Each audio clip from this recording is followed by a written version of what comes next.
कहते हैं कि किसी भी अनजान इंसान को कभी भी अपने घर का दरवाजा नहीं खोलना चाहिए, क्योंकि कभी कभी एक छोटी सी हरकत हमारे लिए बड़ी मुसीबत बन जाती है। ये कहानी भी शहर में रहने वाले रवि और सोनाक्षी की है। रवि और सोनाक्षी की शादी को कुछ ही वक्त गुजरा था। वो दोनों बहुत खुश थे। रवि और सोनाक्षी दोनों अकेले ही घर में रहते थे। एक रात ऐसा हुआ कि अच्छा सर, मैं बस कुछ ही देर में निकलता हूँ, घंटे तक पहुंच जाऊंगा।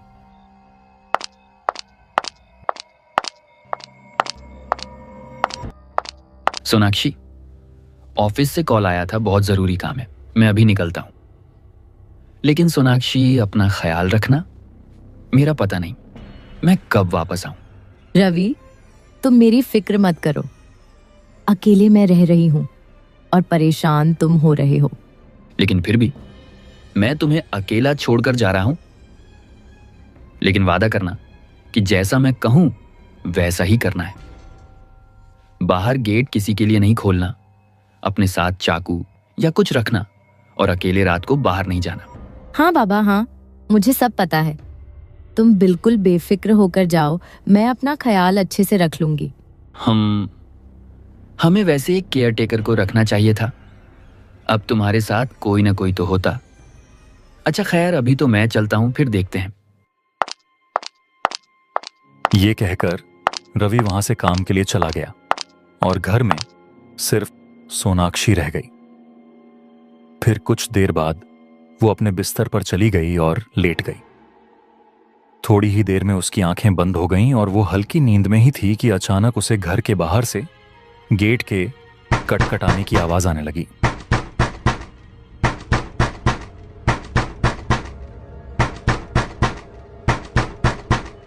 ये दरवाजे की आवाज, ये इस टाइम कौन है? रवि तो आज नहीं आएगा, फिर ये कौन है? मैं जाकर देखती हूँ। सोनाक्षी दरवाजे की आवाज सुनकर खिड़की की तरफ बाहर देखने लगी, लेकिन वहां दरवाजे के पास तो कोई भी नहीं था। उसे यह समझ नहीं आया कि फिर दरवाजा किसने खटखटाया। ये बाहर तो कोई नहीं है, फिर मुझे ऐसा क्यों लगा कि किसी ने दरवाजे पर दस्तक दी? मुझे लगता है मेरा वहम हो गया या फिर मैंने सपना देखा होगा। ये सोनाक्षी को थोड़ा अजीब तो लगा, लेकिन उसने इस बात को नजरअंदाज कर दिया और दोबारा अपने बिस्तर पर बैठ गई।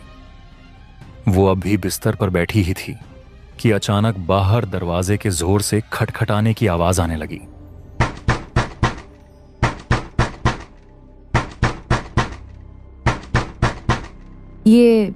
ये दरवाजा फिर से खटका है। इस बार तो मैं नींद में भी नहीं हूं, लेकिन ये कौन हो सकता है इतनी रात को? सोनाक्षी फिर से जाती है और खिड़की से बाहर देखने लगती है, लेकिन इस बार उसने देखा कि बाहर एक औरत खड़ी है। सोनाक्षी उसे देखकर वहीं से पूछने लगी, सुनिए, एक्सक्यूज मी, आप कौन हैं और मेरे घर के सामने क्या कर रही हैं? जी सोनाक्षी मैडम, मैं रानी हूँ। जी, कौन रानी? मैंने आपको पहचाना नहीं। जी, वो आपके पति रवि ने ही मुझे यहाँ भेजा है। हमारी उनसे बात हो चुकी है। लेकिन रवि ने आपको क्यों भेजा है? वो सोनाक्षी मैडम, आपका ख्याल रखने के लिए। आप अकेली है ना, इसलिए। और मैं एक केयर टेकर हूँ, रवि ने ही मुझे हायर किया है। ओह, अच्छा। रवि कह तो रहे थे कि केयर टेकर को लाऊंगा। चलिए, मैं दरवाजा खोलती हूँ। फिर सोनाक्षी ने उस औरत को अपने घर के अंदर बुला लिया और वहां बैठकर दोनों बातें करने लगीं।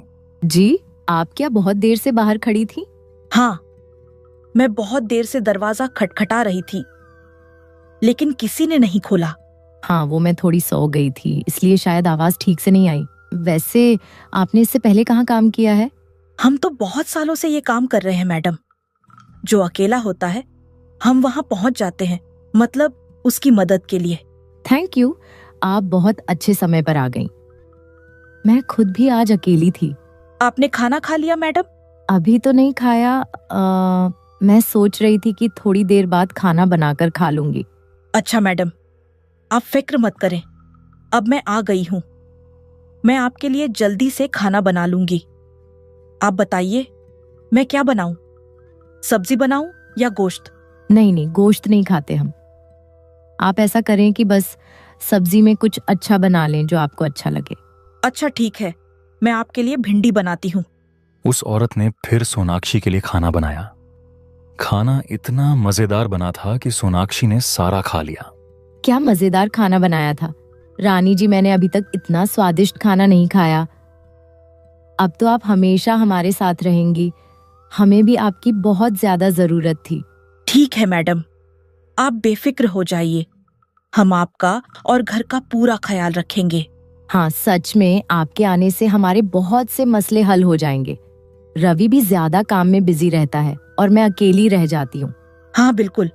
अच्छा, मैं जहाँ भी काम करने जाती हूँ तो मैं उन्हें दिल से एक तोहफा देती हूँ ताकि वो गिफ्ट अपने साथ रखें। क्या मतलब? मतलब कि ये शीशा मैं अपने गांव से लाई हूँ, आपके लिए गिफ्ट है। इसे आप अपने कमरे में लगा लीजिए, मुझे बहुत अच्छा लगेगा, बहुत। लेकिन इसकी क्या जरूरत थी, आपने वैसे ही तकलीफ की। नहीं मैडम, जरूरत थी। मेरा मतलब है कि मैंने आपको ये बहुत दिल से दिया है। आप इसे रख लीजिए और हाँ, इसे अपने कमरे में जरूर लगा लेना। अच्छा अच्छा ठीक है। अच्छा, अभी मुझे बहुत नींद आ रही है, मैं सोने जा रही हूँ। आप भी ऐसा करें कि मेरे बेडरूम में ही सो जाइए, क्योंकि रवि भी नहीं है, अकेले मुझे डर लगेगा। अच्छा ठीक है मैडम जी, आप जैसा कहें वैसा ही हम करेंगे। ये कहकर सोनाक्षी और वो केयर टेकर सोने के लिए कमरे में चले गए। वो औरत और सोनाक्षी बिस्तर पर लेट गईं। खाना खाने के बाद सोनाक्षी को इतनी नींद आने लगी जैसे वो कई दिनों से सोई ही ना हो, और कुछ ही देर में गहरी नींद में चली गई। लेकिन वो औरत अभी भी जाग रही थी। सोनाक्षी ऐसी नींद में थी जैसे किसी नशे में चली गई हो। तभी कुछ देर बाद नाक्षी को किसी बच्चे के रोने की आवाज आने लगी, जैसे कि उसके बहुत करीब ही कोई बच्चा रो रहा हो। उस आवाज को सुनकर सोनाक्षी की आंखें खुल गईं और वो डर के साथ उठ बैठी। ये कैसी आवाज है? यहाँ बच्चे के रोने की आवाज कहाँ से आ रही है? यहाँ तो कोई बच्चा नहीं है। आंटी आप कहाँ हैं? ये आंटी कहाँ चली गई? वो तो यहीं पर थी। मुझे इतना अजीब सा क्यों महसूस हो रहा है? सोनाक्षी ये सारी बातें समझने की कोशिश कर ही रही थी कि अचानक से बाहर के दरवाजे के खटखटाने की आवाज आने लगी। और इस बार जब सोनाक्षी ने बाहर की तरफ खिड़की से देखा तो वहां बाहर गेट पर रवि खड़ा था। सोनाक्षी जल्दी से उठी और दरवाजा खोलने गई। फिर सोनाक्षी और रवि दोनों अंदर चले जाते हैं। रवि, तुम इतने जल्दी कैसे आ गए? वो मेरे ऑफिस का काम आज रुक गया, अगले रविवार तक डिले हो गया, इसलिए मैं वापस आ गया। ओह अच्छा रवि, तुमने जो केयरटेकर रानी भेजी थी वो अब भी पता नहीं कहाँ गायब हो गई। थोड़ी देर पहले यहीं थी। कौन सा केयरटेकर? कौन रानी? मैंने तो किसी को कुछ नहीं भेजा। अरे रवि, वो आई थी, यहाँ खाना भी बनाया उन्होंने खुद कहा था कि तुम ही ने भेजा है। अरे बाबा सोनाक्षी, तुमने कोई सपना देखा होगा यार। अच्छा, मुझे नींद आ रही है, मैं सोने जा रहा हूँ। सोनाक्षी को समझ ही नहीं आया कि ये उसके साथ क्या हुआ। वो औरत आखिर कौन थी? वो सच में औरत थी या फिर सिर्फ एक सपना? लेकिन जो भी था, अब उसी रात से सोनाक्षी के साथ डर और खौफ का खेल शुरू हो गया। थोड़ी देर बाद दोनों सोने लगे और कुछ देर बाद रात के ठीक 12 बजे सोनाक्षी को ऐसा लगा जैसे उसके कान में कोई कुछ कह रहा हो, जैसे कोई उसे पुकार रहा हो। सोनाक्षी, सोनाक्षी, उठो, अब तुम नहीं बचोगी, अब तुम कभी खुश नहीं रहोगी। ये मुझे कोई आवाज दे रहा है, लेकिन कौन? मुझे इतना अजीब क्यों लग रहा है? तभी सोनाक्षी को किसी औरत के रोने की आवाज आने लगी। रवि, उठो, जल्दी उठो, यहाँ कोई रो रहा है, यहाँ कोई है। क्या हुआ सोनाक्षी, इतनी रात को क्यों चिल्ला रही हो? रवि, यहाँ किसी के रोने की आवाज आ रही है। हमारे कमरे में कोई है, जैसे कोई बहुत उदास होकर रो रहा हो। नहीं सोनाक्षी, मुझे तो कोई भी आवाज नहीं आ रही। क्या तुम्हें कोई आवाज नहीं आ रही? लेकिन ये कैसे हो सकता है? मुझे तो बहुत तेज आवाजें सुनाई दे रही हैं। ओह सोनाक्षी, यार मुझे भी सोने दो और तुम भी सो जाओ। तुमने कोई ख्वाब देखा होगा।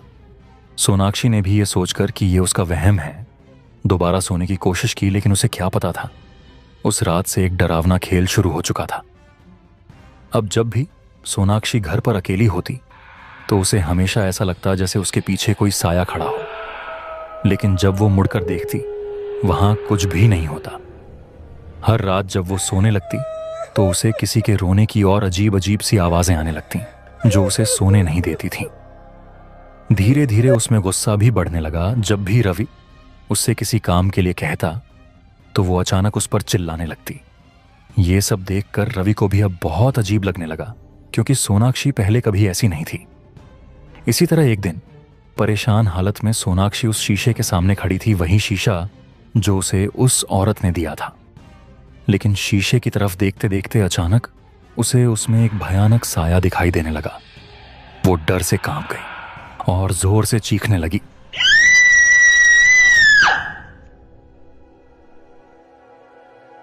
क्या हुआ सोनाक्षी, तुम इतनी जोर से क्यों चीखी?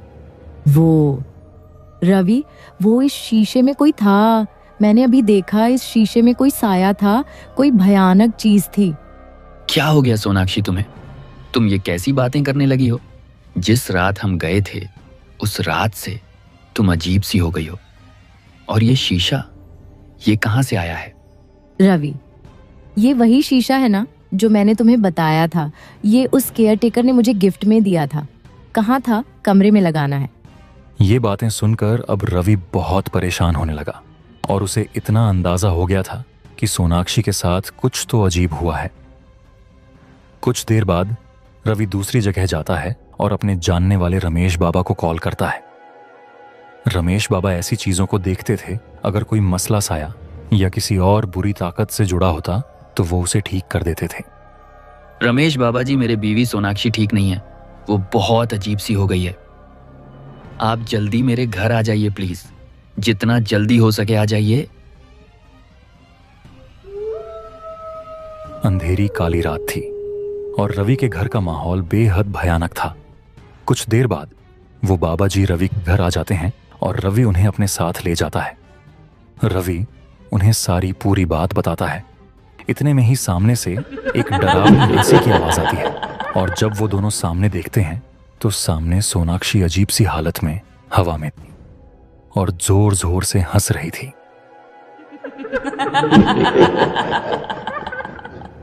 मैं इस सोनाक्षी को अभी नहीं छोड़ूंगा। मैं इसे तड़पाऊंगा। तुम दोनों इसे नहीं बचा सकते। बाबा, निकल जाओ यहाँ से, अभी निकल जाओ। ये देखो बाबा, इसे क्या हो गया है? वो उस रात के बाद से ऐसे ही हो गया है। कुछ कीजिए, इसे ठीक करिए। पहले मुझे ये बताओ, उस औरत ने यहाँ कुछ रखा था? कोई चीज, कुछ भी जो उसने सोनाक्षी को दिया हो? चीज? हाँ, याद आया। उस रात के बाद हमारे कमरे में एक शीशा लगा है और सोनाक्षी कह रही थी कि वो उस औरत ने उसे वो शीशा दिया था और कहा था कि इसे कमरे में लगाना है बस। अच्छा, तो मैं अब समझ गया। तुम फिक्र मत करो, मैं कुछ करूंगा। ये कहकर सोनाक्षी वहां से जाने लगी। वो सोनाक्षी नहीं थी, बल्कि उस पर चलावे का साया था। बाबा और रवि उसके पीछे पीछे जा रहे थे। जाते जाते वो लोग एक सुनसान जगह पर पहुंच गए। तभी बाबा ने जल्दी से रवि से कहा, रवि, हमें ये शीशा जलाना होगा जल्दी। ये सारा कुछ इसी शीशे में है। इसी शीशे से ही सारा खेल शुरू हुआ है और इसी में वो चालवा है। हमें इसे तुरंत जलाना होगा। रवि और उस बाबा ने उस औरत के दिए हुए शीशे को जलाना शुरू किया। कुछ ही देर में वो शीशा जलने लगा। जैसे ही शीशा पूरी तरह जल गया, उसी वक्त सोनाक्षी बेहोश होकर जमीन पर गिर गई और उसके शरीर से एक काला साया बाहर निकल गया। शीशा जलते ही सोनाक्षी धीरे धीरे ठीक होने लगी और होश में आ गई।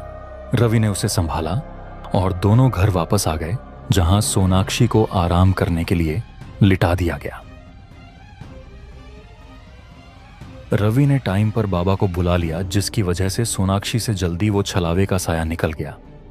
अगर थोड़ी देर होती तो शायद सोनाक्षी उस औरत के चाल का शिकार बन चुकी होती।